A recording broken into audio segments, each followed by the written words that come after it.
good evening, and welcome. Tonight we're going to be reading from this book about Tanzania. Topple the elephant is here to help. Let me put his ears up to the microphone. I'm going to be going like this. So, we're going to read the culture section of this book since it's very old. Information slightly outdated, but the culture section is really interesting. So, thank you, Topple. Let's just dive right in. Tanzania. So we're going to read The Allure of Tanzanite. Arusha, capital of East Africa, not Asia, East Africa. Bagamoyo's slave trade, endangered elephants, exploring the Olduvai Gorge, fighting Idi Amin, the island of Zanzibar, Kilimanjaro, the roof of Africa, the Maasai, Makonde wood carvings, Nyerere, the father of the nation, paying a bride price, Tingatinga art, the wonders of the Serengeti, and Zanzibar's House of Wonders. Let's go to page 43. There we go. And starting off with The Allure of Tanzanite. Very beautiful stone. A unique gemstone. Tanzania is the only country in the world where tanzanite, a rare and sought-after mineral, is mined. Because of its distinctive color, which consists of blended shades of dark blue and purple, tanzanite is commonly used as a gemstone in expensive jewelry. Technically, tanzanite is a colored crystal and a semi-precious mineral. Its extreme rarity, however, has made it as valuable as precious stones. Tanzanite is part of the zoisite family of minerals, and it is scientifically known as hydrous calcium aluminum silicate. Tanzanite measures between 6 and 7 on the Mohs scale, which is used to measure minerals for their hardness and susceptibility to scratches. Diamond measures 10, which is the highest end of the scale, making it the hardest and most scratch-resistant of all minerals.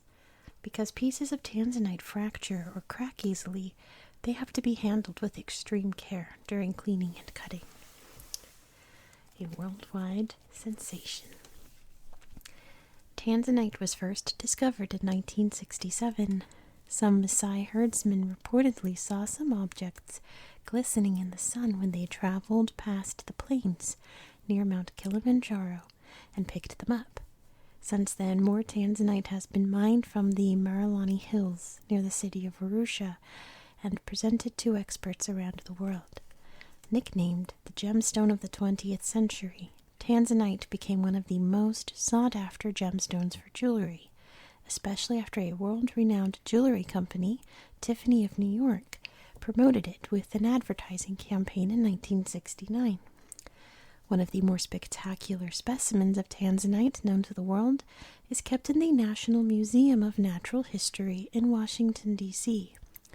On display in the museum is a piece of tanzanite called the Midnight Blue that weighs a staggering 122.7 carats. Precious and semi-precious stones are measured in carats, and a carat's approximately 200 milligrams. Unlike the diamond trade in some African nations, the tanzanite industry enjoys a good reputation around the world. Estimates suggest that about 90% of the world's tanzanite traders are members of the International Colored Gemstone Association, or the ICA, an organization that ensures ethical standards are met in the acquiring and treating of gemstones. Next is Arusha, capital of East Africa. You can see the Arusha International Conference Center and the Arusha National Park there. Perched at 5,053 feet above sea level, the city of Arusha is located in the region of the same name. The region of Arusha covers an area of about 33,240 square miles. In 2002, that's how old this book is, it is estimated that the city of Arusha had a population of about 2.7 million people. The regional capital. Arusha has a reputation for being an important city because it is the seat of several intergovernmental and international organizations. Kenya, Tanzania, and Uganda, each of which shares a border with the others, have shared diplomatic ties and cooperative law enforcement policies since 1927. Over several decades, this alliance developed into the East African Community, or EAC. Arusha has hosted a number of EAC summits, and in November 2001, during the third EAC summit held in Arusha, 2 additional intergovernmental bodies, the East African Legislative Assembly and the East African Court of Justice, were officially opened. Both offices are based in Arusha. There we go. Outside of East African political organizations, embassies of Denmark, France, Italy, and the United Kingdom, and offices of non-governmental organizations, or NGOs, including World Vision International and Oxfam International, are present in Arusha. Also located in Arusha is the International Criminal Tribunal for Rwanda. The tribunal was created by a United Nations Security Council resolution. It was established so that leaders of the 1994 genocide in Rwanda could be brought to justice. The crossroads of East Africa. In the city of Arusha stands a tower that marks the halfway point between Cairo, Egypt, and Cape Town, South Africa. Also known as the Arusha Airport, the Kilimanjaro International Airport is used by most travelers to the region, especially government officials and tourists. Because the airport is located in Arusha, many tourists use the city as a base for exploring the surrounding natural wonders, including the Serengeti region, the Ngorongoro crater, Olduvai Gorge, and Mount Kilimanjaro. For government officials and working professionals, regular flights connect Arusha and Johannesburg, the capital of South Africa, one of them, while daily flights operate between Arusha and Nairobi, the capital of neighboring Kenya. Although the airport is modest in size, it can accommodate airplanes as big as Boeing 747.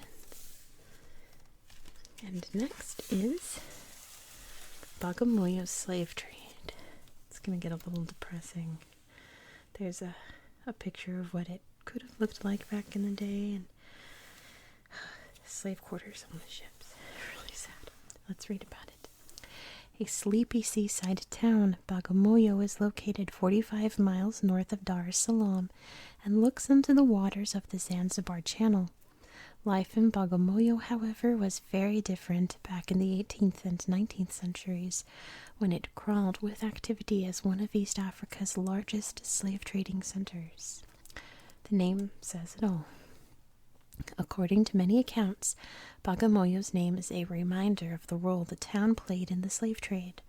Although people have argued about the meaning of Bagamoyo, many believe that the word is Swahili for crush down your heart or lay down your heart. It is believed that the slaves, before boarding ships at Bagamoyo that took them to faraway lands, shared the general feeling of wanting to leave their hearts behind on African soil. From the town of Ujiji, which lies on the eastern coast of Lake Tanganyika, at the other end of the slave route, slaves and their captors then journeyed on foot for about 932 miles over punishing terrain. The slave traders.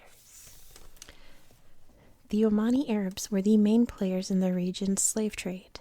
In fact, Omani monarch Said bin Sultan, who transferred the capital of Oman from Muscat to Zanzibar in 1832, vigorously supported the expansion of the region's slave trade. So lucrative was the business that many slave dealers, with no regard for human suffering, sought to enslave more people. Some turned to kidnapping, while others persuaded tribal chiefs to sell their subjects. Some slave dealers even went as far as to incite tribal conflicts to advance their trade. By inciting conflict, The slave dealers stood to gain because the tribes involved in the conflicts would capture members of opposing tribes, and these prisoners would be more readily sold by their captors than by chiefs of their own groups. Some accounts of the appalling conditions in which the slaves were held describe them being chained together by the neck or held in pens like farm animals. In the mid-19th century, renowned scientist and explorer Dr. David Livingstone began a mission to document and expose the ills and injustices of the slave trade in the interior regions.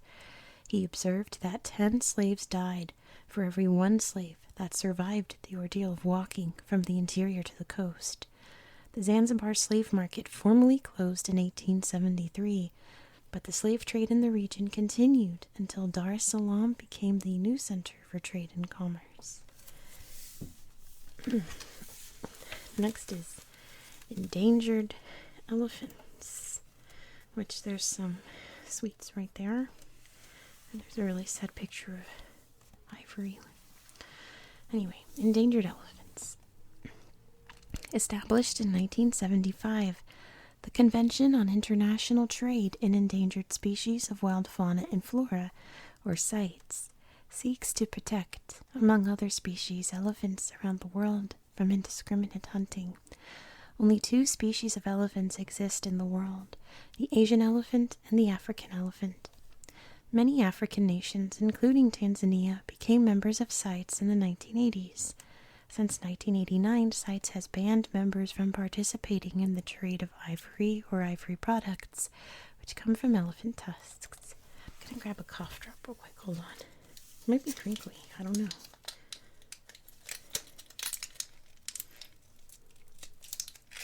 Okay. Hopefully that helps my voice. Killed for their tusks. Although the international ivory trade has been steadily increasing since the 1940s, the rapid slaughter of African elephants for their tusks began only in the 1970s. At that time, automatic weapons were freely available, and many ivory exporting countries had corrupt government officials who did little to stop poachers from killing the elephants in their countries. By the 1980s, the elephant populations in some African nations, including Tanzania, were seriously threatened. By 1989, Tanzania was reportedly losing up to 16% of the country's elephants annually. Efforts to save the elephants. Uhai is a Swahili word for life. Launched in 1989, Operation Uhai was a campaign aimed at protecting certain native animal species, including elephants, from poachers operating in the Selous Game Reserve. The reserve is the second largest in Africa and home to the largest population of elephants in Tanzania, according to figures from the Tanzanian Wildlife Research Institute, or TAWIRI. About 60,000 elephants roamed the reserve in 1999, compared to 35,000 in 1990. In the Serengeti National Park, more than 4,300 poachers were arrested by Tanzanian authorities between the mid and the late 1990s. The tools the poachers used to sustain their trade, including guns, machetes, and hunting dogs, were confiscated. Although poachers are still known to operate in 21st century Tanzania, the country's wildlife authorities have been working hard to defeat them. Among the actions that the authorities have taken include training their staffs to overcome increasingly sophisticated poaching weapons and techniques, and gaining the support of Tanzanians to report any poacher they see. Next, we are exploring the Olduvai Gorge. Look what an incredible place this is, and look at all the things that's been found there. Part of the Ngorongoro Conservation Area, the Olduvai Gorge is an important archaeological site. Geographically, the gorge is better described as a ravine, or a narrow, steep-sided valley, created by running water that eroded land over thousands of years. The Olduvai Gorge measures about 30 miles long and about 295 feet deep. Tests performed on the exposed rock surfaces on either side of the gorge show that some parts are more than 2 million years old. 7 beds. The Olduvai Gorge includes 7 main formations or fossil beds. Materials from the first bed, or bed 1, are the oldest at between 1.7 and 2.1 million years old. Bed 2 ranges from about 1.2 to 1.7 million years old, and bed 3 from 800,000 to about 1.2 million years. Bed 4 is said to be between 600,000 and 800,000 years in age. The remaining beds are the Maasai beds, which are 400,000 to 600,000 years old. The Ndutu beds, 32,000 to 400,000 years old, and the Nyerere beds, 15,000 to 22,000 years old. Peeks into prehistory. In 1959, renowned archaeologists Louis and Mary Leakey announced a momentous discovery they made in bed 1. Mary Leakey had unearthed the skull of a hominid. Although Louis Leakey believed the skull was an example of the species Zinjanthropus boisei, later research showed that it was more accurately classified as Australopithecus boisei. To most people, it is known as the Nutcracker Man, a hominid who is believed to have lived some 1.75 million years ago. Numerous important archaeological discoveries supporting the theory of evolution have been made in bed 2. The remains of Homo habilis, believed to be the first human ancestor that used tools, were unearthed in the 1960s from the lower section of bed 2, and the skull of a Homo erectus was found near the top of bed 2. Evidence of Australopithecus boisei has also been discovered throughout bed 2. Tools from the Stone Age have been found in beds 3 and 4. According to Mary Leakey, the Olduvai Gorge was the site of 3 eras of early human tool use: the Oldowan, the developed Oldowan, and the early Acheulean. Next we have fighting Idi Amin, which you can see him right there. It's kind of a scary picture. And there's Milton Obote right there. Well, learn all about that if you don't know who these people are. The tyrant next door. Idi Amin was a career soldier from Tanzania's neighbor, Uganda, who rose through the ranks of the British colonial army and became a regionally feared dictator for much of the 1970s. In January 1971, while Milton Obote, Uganda's president, was attending a conference in Singapore for British Commonwealth nations, Amin staged a military coup, and shortly after declared himself the president of Uganda and the chief of its armed forces. Tanzania, under the leadership of Julius Nyerere, offered Obote refuge upon his return to Africa. Amin ruled Uganda from 1971 to 1979. In 1972, Obote, while living in exile in Tanzania, attempted to regain control of Uganda by calling on his supporters in the Ugandan army to rise up and fight Amin.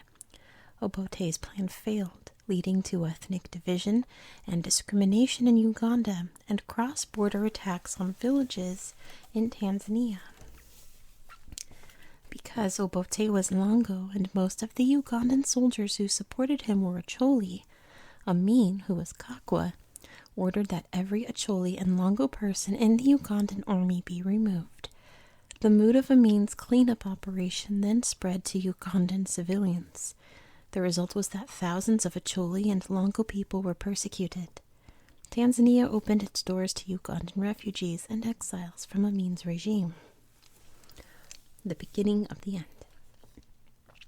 In October 1978, Amin, whose grip on power in Uganda had ruined the country politically, economically, and socially, ordered Ugandan troops to seize the region of Kagera, located in northwestern Tanzania. Nyerere responded to the invasion by sending about 20,000 Tanzanian soldiers into Uganda.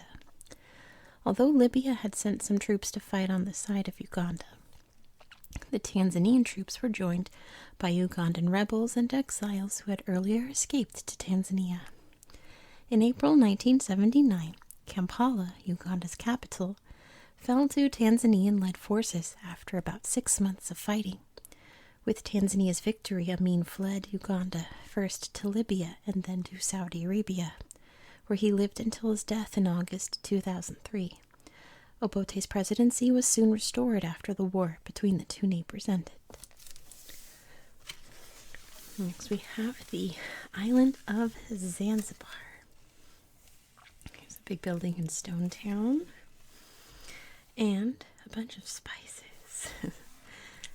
Nicknamed the Spice Island, Zanzibar is located in the Indian Ocean about 22 miles away from the east coast of Central Africa.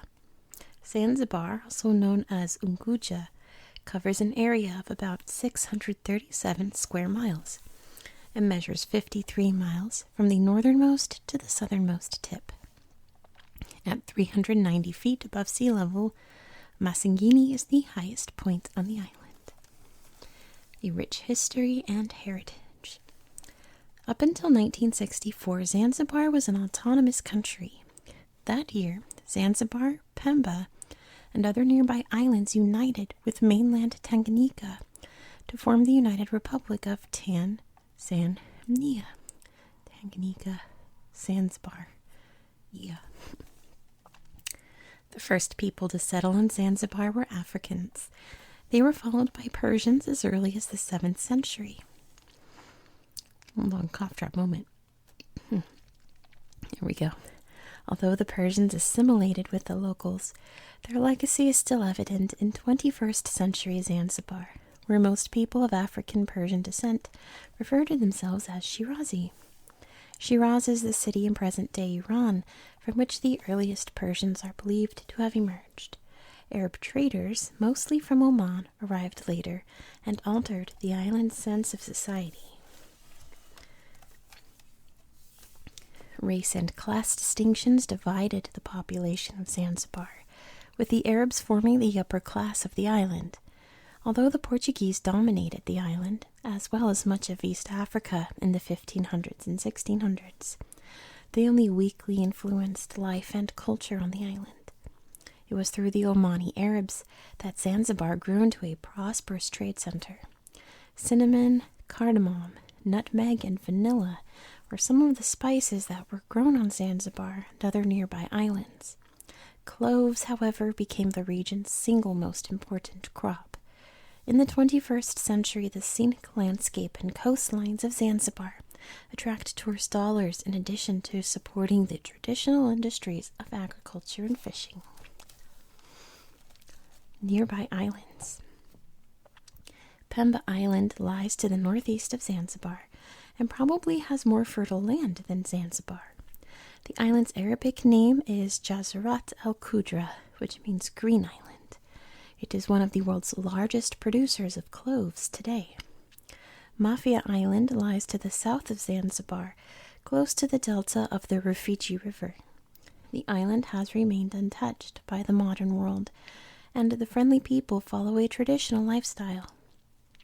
The island's Chole Bay is a protected marine area whose clear waters are perfect for snorkeling and diving. Next we have Kilimanjaro, the roof of Africa. There it is, and there it is. So pretty. So picturesque. Located in northeastern Tanzania, Mount Kilimanjaro is in the administrative region of Kilimanjaro. This region forms a part of the country's border with Kenya. Moshi is the administrative capital of the Kilimanjaro region. The sum of 3 volcanoes. Mount Kilimanjaro measures 19,340 feet high and has been nicknamed the Roof of Africa because its summit is the highest point in Africa. A volcanic massif, Mount Kilimanjaro is composed of 3 main volcanoes, Moensi, Kibo, and Shira. The massif measures about 50 miles wide. Kibo, which is in the center and has the tallest cone, is a dormant volcano with a permanently snow-capped peak. Mawensi, which rises to about 16,893 feet, is the eastern and second tallest, while Shira is the western and shortest at 13,000 feet. The peaks of all three cones are often hidden from view by clouds. Mount Kilimanjaro National Park. Established in 1973, the Mount Kilimanjaro National Park includes not only Mount Kilimanjaro, but also the forested areas around it. In 1987, UNESCO added the national park to its World Heritage List. Because different plant species thrive at different altitudes, the types of vegetation that cover the slopes of Mount Kilimanjaro mark distinct zones from base to summit.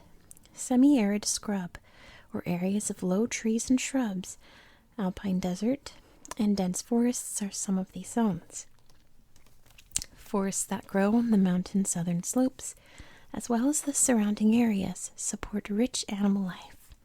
Populations of lions, duikers, elephants, buffalo, monkeys, and various birds are known to inhabit the region. Lions are large African antelopes, while duikers are a smaller type of antelope. Scaling Mount Kilimanjaro. The Kilimanjaro peaks were first reported to the Western world in 1848. Johannes Rebmann and Johann Ludwig Krapf, both German missionaries, announced their sightings, but the news was met with disbelief because few people could believe that mountain peaks so close to the equator could be snow-capped. 41 years later, in 1889, German Hans Meyer and Austrian Ludwig Purscheller made the first recorded climb to the top of Kipo. Mawensi was first scaled in 1912. Next we have the Maasai, which it looks like they're jumping right there. And really interesting cultural clothes there, isn't it? Cute chubby cheeks. Anyway, a changing culture. Traditionally, the Maasai are a semi-nomadic people who roamed a large area of land straddling northern Tanzania and southern Kenya. The Maasai are famous for being dedicated herdsmen, and cattle are highly valued in their culture and economy. In Tanzania, the privatization of land and the creation of national parks and protected areas in the late 20th century greatly reduced the area of the Maasai's traditional cattle grazing land. Because many Maasai herdsmen then had insufficient pasture and water sources for their cattle, more and more Maasai have been forced to abandon cattle herding in favor of either subsistence farming or urban living. Up until the mid-20th century, centuries-old Maasai culture was relatively untouched by modern influences. Since then, concepts of property ownership and taxation have been imposed on the Maasai, who have had to adapt from a system in which resources such as grazing land and water sources were shared by all, and from a trade system that was based on barter rather than the use of money. Christian missionaries have converted many Maasai. Man, my cough dropped. Let me just start that over. Christian missionaries have converted many Maasai from their traditional beliefs. Some young Maasai have become burdened by having to learn both the skills required for their initiation rites and also modern classroom-style lessons. Although some tribal elders approve of young Maasai receiving a modern education in order to help them cope with their fast-changing world, others believe that exposing young Maasai to life in urban centers and other parts of the world turns them away from upholding and passing on the Maasai ways. Inside the Maasai community, the Maasai organize themselves into homesteads, each of which consists of a series of dwellings arranged in a circular fashion. Previously, several families shared one homestead, but since the implementation of property regulations, each homestead tends to be occupied by one family. The division of labor is clear in a Maasai family.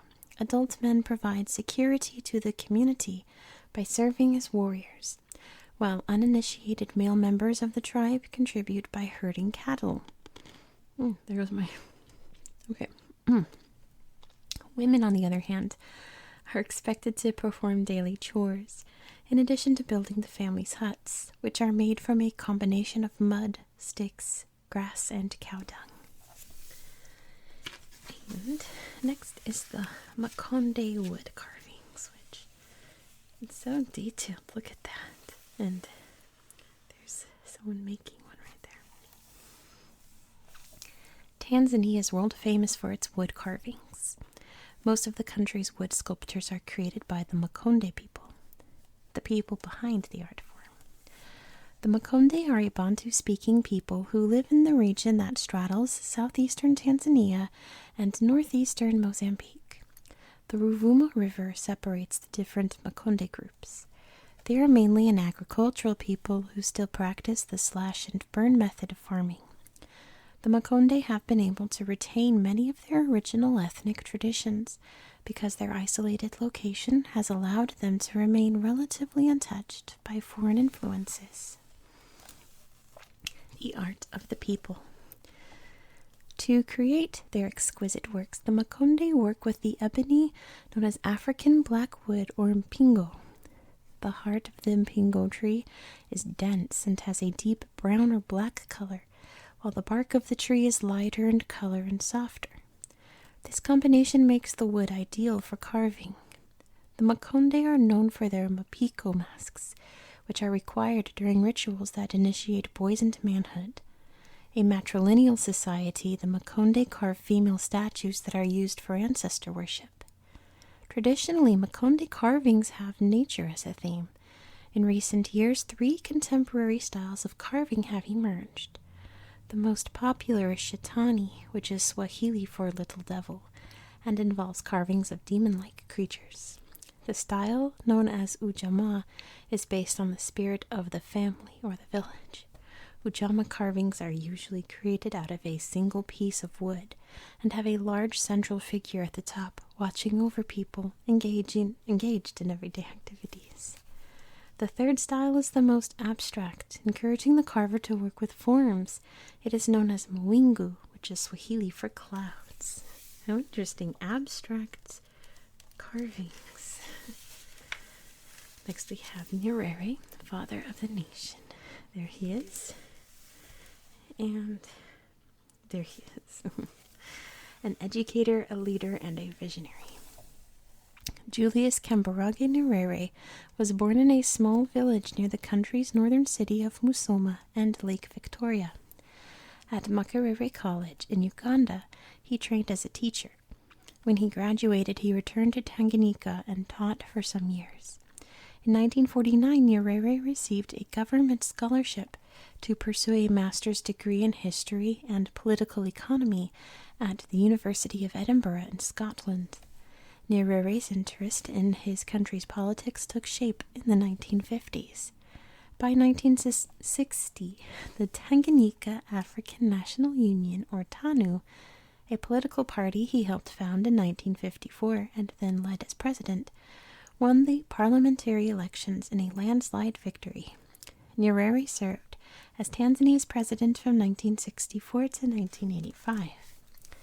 During his presidency, Nyerere began policies and programs aimed at creating equal opportunities and progress for his people, through lifelong education. Under his leadership, Tanzania was a firm and active supporter of freedom and peace throughout the African continent. Although the success of his ideas was short-lived, Nyerere's foresight and compassion endeared him to many people, both within and outside of Tanzania. His vision. Nyerere's way of encouraging reform and progress for his nation was based on principles of equality, education, and self-reliance. Nyerere laid out his policies in the Arusha Declaration of 1967. Some historians have called Nyerere's movement Tanzanian socialism, with the most prominent example of this being the Ujamaa system. Ujamaa is a Swahili word that means familyhood. In Nyerere's Tanzania, Ujamaa was a system of organized villages in which Tanzanian subsistence farmers came together to live and work on communal farmlands that the government supported with as much infrastructure and services as it could afford. The purpose of this system was to improve agricultural productivity and the living standards of rural Tanzanians through the pooling of labor and resources. Nyerere believed that the stability of his country depended on the people's unity. As a result, he developed policies that encouraged Tanzanians to recognize themselves and one another as belonging to one nation rather than their indigenous groups. To bring together more than 120 ethnic groups, Nyerere made Swahili the country's official language. This allowed Tanzanians, regardless of ethnicity or religion, to communicate and develop shared interests and concerns. Nyerere also worked to eliminate corruption in his government and provide free education and health care to all Tanzanians. Next, paying a bride price. See, there's some livestock getting sorted out there. And this is a Maasai wedding ceremony. Look at that costume. Incredible. What is a bride price? In Tanzania, as is the case in much of East Africa, a bride price is paid by a man or his family to the family of the woman he seeks to marry in order to win approval for the marriage. A bride price can consist of a sum of money, a collection of gifts, or a combination of the two. Marriage gifts that may be given as part of a bride price include food, cloth, cows, and goats. Some cultures in other parts of the world have a similar practice called paying a dowry. In some of these other cultures, however, a dowry is presented by a woman's family to her future husband or his family. A controversial custom. Many traditional East Africans, including Tanzanians, believe that any marriage, whether religious or civil, is not official or complete if the bride price has not been paid. In the Maasai culture, marriages are prearranged, and bride prices are paid when the girl is born. If the female refuses to marry her intended husband, the bride price has to be returned. In addition, the groom may charge interest to the girl's family. Although some women feel honored or valued if their future husbands paid high bride prices to their families, an increasing number of women are also suffering precisely because they fetched high bride prices. Critics of the bride price custom say that the practice allows a woman to be abused by her husband.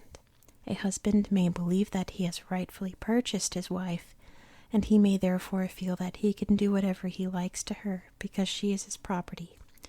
Defenders of the bride price, on the other hand, point out that the custom began as a meaningful and sincere gesture of thanks for the groom or his family to the bride's family for having brought her up well. Marriage traditionally carries a great deal of meaning for Tanzanian women. Upon marrying, Tanzanian women gain not only the right to own land and property, but also access to labor and other resources that exist in their communities at the time. When wives become mothers, their importance in the household increases. Oh dear. I'm filming this really late at night, and the garbage trucks are out. So I suppose it's not late anymore. I think it's early in the morning, so I'm sorry if you can hear them in the background. But we're going to read about Tingatinga art, which look how absolutely gorgeous this is. That is beautiful art. And there's an artist starting some artwork there. The founder. Born in 1932, Edward Saidi Tingatinga was a member of the Makua people. The son of subsistence farmers, Tingatinga moved to Dar es Salaam in an effort to earn a living in the city. He moved from one employer to another. One day, while he was in between jobs, he began painting on square chipboards using house paint. Tingatinga painted what he knew, scenes of everyday life, which included animals, birds, the cultural beliefs of Tanzanians, and images of village life. People liked his paintings and were willing to pay money for them. It soon became obvious to Tingatinga that he could earn a living from his paintings. He influenced his family and friends, and before long he and a small group were producing this art form and developing it further. Tingatinga's art soon caught the attention of the National Development Cooperation, which bought a number of his paintings and organized an exhibition of the works. This raised the profile of the art form and soon made it widely known. In 1972, Tingatinga met an untimely death when he was mistaken for a robber by the police and shot. He was only 40 years old, and his body of work was fairly small. His death, however, was not the end of his art form, and his followers continued to produce what has become known as Tingatinga art. The art. The first thing that one notices about Tingatinga art is its bright and vibrant colors. The paintings may be stylized, but they vividly capture subjects that are easy to identify. The themes have remained true to Edward Tingatinga's original pieces. Today, Tingatinga artwork portrays scenes of wildlife, village life, rituals, and even magic and sorcery. What has changed is the way the paintings are presented.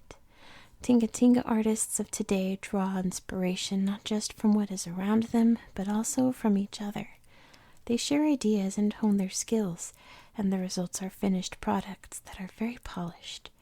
This has earned the style a reputation as pop art that has a sensitive and harmonious feel.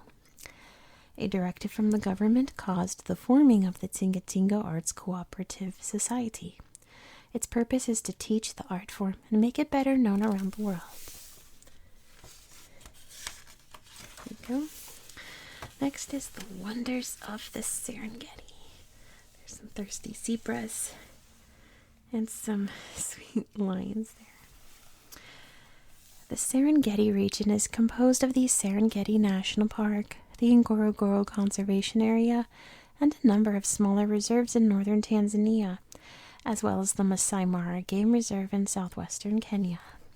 The Serengeti National Park. Declared a World Heritage Site by UNESCO in 1981, the Serengeti National Park covers a vast area of nearly 5,700 square miles. Serengeti means endless plain in the Maasai tongue, and the park's mainly savanna landscape includes grasslands, woodlands, marshes, riverside forests, and evergreen forests. Plant life in the park can be unusual, with species such as the sausage tree, the strangle fig, the yellow fever tree, and the toothbrush tree. Animal life in the park is intensely rich, including not only the famous African Big Five, lions, leopards, elephants, buffaloes, and rhinoceroses, but also numerous species of primates, wild dogs, wild cats, mongooses, reptiles, and nearly 500 species of birds. Hippopotamuses, giraffes, antelopes, and ostriches are just some of the larger and more prominent safari animals, while spitting cobras, cheetahs, and crocodiles are some of the feared species. Every year, about 200,000 zebras and more than 1 million new cause a spectacle and a din in the national park when they migrate in search of water and new pasture. In loud, stampeding herds, the animals first travel south from the northern hills late in the year, and then turn westward between May and June the following year. Ngorongoro Conservation Area. The Ngorongoro crater is the world's largest unbroken caldera, covering nearly 100 square miles and measuring about 2,000 feet deep. The diverse animal population and types of vegetation that thrive there have led some people to describe the caldera as a miniature of East Africa. Hyenas, Cape buffaloes, rhinoceroses, hippopotamuses, and zebras are some of the animals that roam the crater floor. The crater is also the only source of fresh water and mineral salts for 50 miles. Established in 1959, the Ngorongoro Conservation Area Ngorongoro Conservation Area was declared a World Heritage Site by UNESCO in 1979. The Olduvai Gorge, an archaeological site that contains fossils of early humans, is situated within the Ngorongoro Conservation Area. And lastly, we have Zanzibar's House of Wonders, which there's the house, and There it is again. Located in Stone Town on the island of Zanzibar, the House of Wonders was once the ceremonial palace of the Omani sultans. Also known as Beit al-Ajaib, this impressive seafront building was, and still is today, one of the largest buildings on the island. The history of the house. In 1883, the House of Wonders was built by Said Bargash, who ruled from 1870 to 1888 as the third Sultan of Zanzibar, on the former site of a queen's residence. The house was one of the 6 palaces that Bargash erected, and was used mainly as an official reception hall.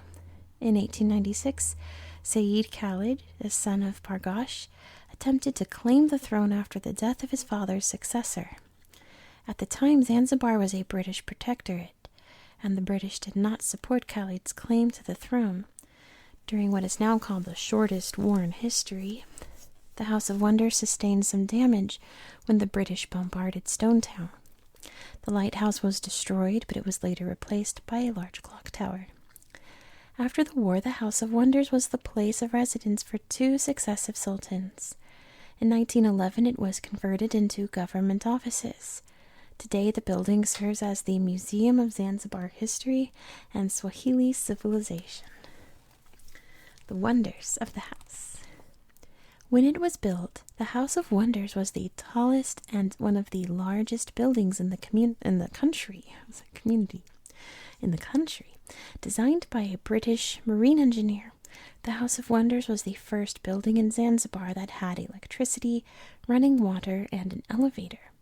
The building's architecture was extraordinary for its time.